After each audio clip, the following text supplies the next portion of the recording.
Hello friends, आज मैं question number 2 onwards question solve करके दिखाऊंगी।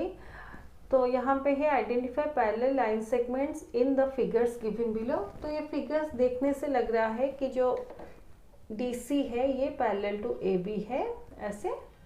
तो इसका आंसर होगा AB पैरेलल टू CD। अब इसको DC और इसको BA भी लिख सकते हैं, तो जैसे आपको इजी लगता है लिखिए। तो इस केस में देखिए, ये जो AD है, HE है, ये सारे जो सेगमेंट्स हैं ये सारे पैरेलल है ऐसे।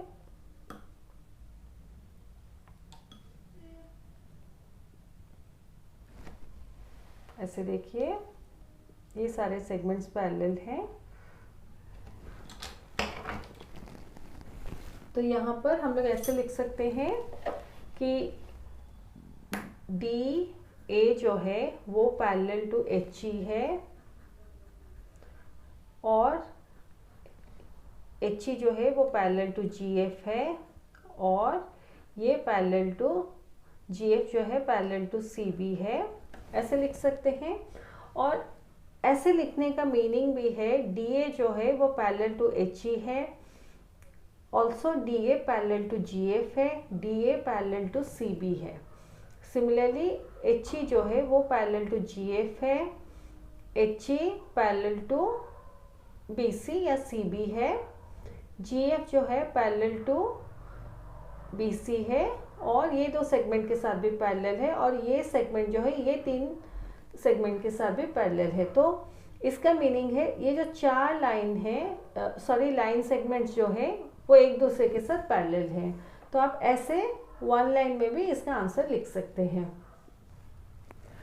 यहाँ पे दिया गया है कि identify alternate angles and corresponding angles from the following figures. तो कॉरेस्पॉन्डिंग एंगल्स हमारे सेम साइड ऑफ ट्रांसवर्सल होते हैं और एक इंटीरियर और एक एक्सटीरियर एंगल होता है। अल्टरनेट में दोनों इंटीरियर एंगल होते हैं या दोनों एक्सटीरियर एंगल होते हैं और opposite side of the transversal होते हैं।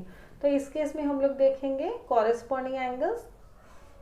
तो ये देखिए एंगल 1 है, ये एक्सटीरियर एंगल है, तो इसके कॉरेस्पॉन्डिंग एंगल जो होगा सेम साइड ऑफ ट्रांसवर्सल होगा। तो इसलिए मैं 2 और 4 को हाइड कर रही हूँ। तो यहाँ पे देखिए एंगल 1 के साथ एंगल 3 कॉरेस्पॉन्डिंग है, क्योंकि ये एक्सटीरियर एंगल है, ये इंटीरियर एंगल है और ये दो angle same side of the transversal है। तो ये देखिए एंगल 1, एंगल 3 एक ऑप्शन है। सिमिलरली इस साइड में अगर देखेंगे तो एंगल 2 और angle 4 same side of the transversal में है। एक इंटीरियर एंगल है, एक एक्सटीरियर एंगल है, तो एंगल 2 और एंगल 4 भी कॉरेस्पॉन्डिंग एंगल्स हैं ऐसे। अभी अल्टरनेट एंगल्स, तो इंटीरियर एंगल्स को देखेंगे तो ये देखिए एंगल 2 और angle 3 opposite side of the transversal है। तो ये दोनों इंटीरियर एंगल्स भी हैं और opposite side of the transversal है, तो ये दोनों कॉरेस्पॉन्डिंग अल्टरनेट एंगल्स हैं। नेक्स्ट है एंगल 1 और एंगल 4 को देखेंगे तो एंगल 1 और एंगल 4 ये देखिए दोनों एक्सटीरियर एंगल्स हैं। तो मैं इंटीरियर एंगल्स को हाइड कर देती हूँ। तो एंगल 1 और एंगल 4 को भी देखिए दोनों एक्सटीरियर एंगल्स हैं और दोनों opposite side of the transversal है। ये ट्रांसवर्सल के राइट में है और एंगल 4 जो है ट्रांसवर्सल के लेफ्ट में है। तो ये दोनों एंगल 1, एंगल 4 ये दोनों अल्टरनेट एंगल्स हैं। ये क्वेश्चन नंबर 4 है, look at the figure and name the angle corresponding to angle F।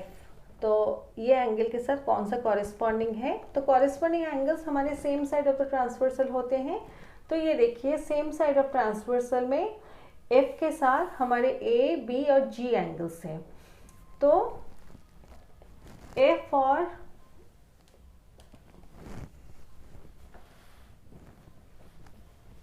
तो ये देखिए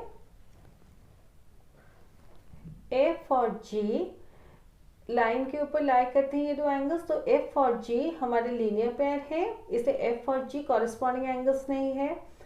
एफ और बी इंटीरियर एंगल्स हैं, और कॉरेस्पॉन्डिंग एंगल्स का रूल है कि एक एक्सटीरियर और एक इंटीरियर एंगल होना चाहिए। तो एफ और बी भी कॉरेस्पॉन्डिंग एंगल्स नहीं है, लेकिन आप अगर एफ और एंगल एफ और एंगल ए को एनालाइज करेंगे तो दोनों angle same side of the transversal है, एक इंटीरियर एंगल है, एक एक्सटीरियर एंगल है। तो इसका आंसर होगा कि एंगल एफ के साथ कॉरेस्पॉन्डिंग है एंगल ए, तो इसका आंसर होगा एंगल ए। अब ऐसे एक एक एंगल को लेके एनालाइज करके आंसर लिखिए। नेक्स्ट है angle alternate to angle A. तो एंगल ए देखिए हमारा एक्सटीरियर एंगल है, तो हमें ये जो इंटरनल एंगल्स है इसको इग्नोर करना है, ये जो है पूरा इग्नोर करना है। तो एक्सटीरियर एंगल्स में देखिए हमारे पास एंगल डी, एंगल एच और एंगल जी है। तो एंगल डी एंगल ए के साथ लीनियर पेयर फॉर्म करता है, इवन दो ये opposite side of angle A है, लेकिन angle D linear pair form करता है, इसलिए हम लोग इसको नहीं लेंगे। एंगल ए और एंगल डी लीनियर पेयर है तो इग्नोर करते हैं। Angle G same side as angle A है तो उसको भी हम लोग इग्नोर करेंगे, लेकिन एंगल एच जो है ये एक्सट्रा एंगल है और एंगल ए के ऑपोजिट साइड में भी है, ऑपोजिट साइड ऑफ ट्रांसवर्सल भी है। एंगल ए राइट साइड में है और जो एंगल एच है वो left side of the transversal है, इसलिए अल्टरनेट एंगल्स का सारा क्राइटेरिया सेटिस्फाई करता है।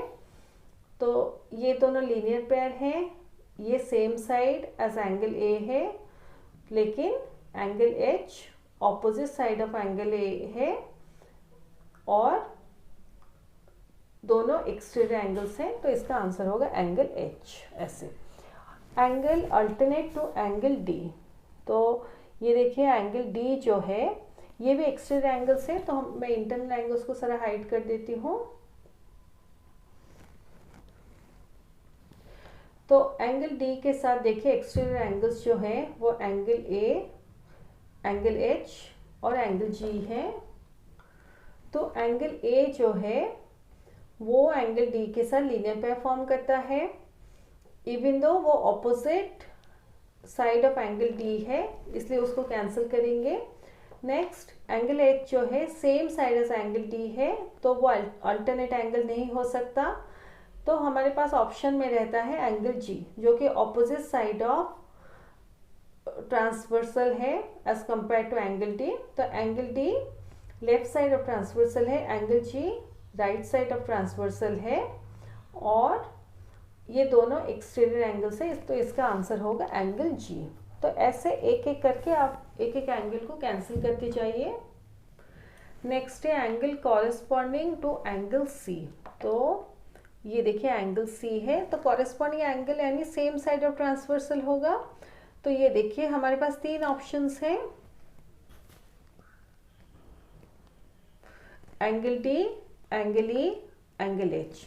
तो corresponding angle same side of transversal होने के साथ भी एक इंटीरियर एंगल होता है, एक एक्सटीरियर एंगल होता है। तो एंगल सी हमारा इंटीरियर एंगल है, तो इसके साथ जो कॉरेस्पॉन्ड करेगा वो एक्सटीरियर एंगल होगा।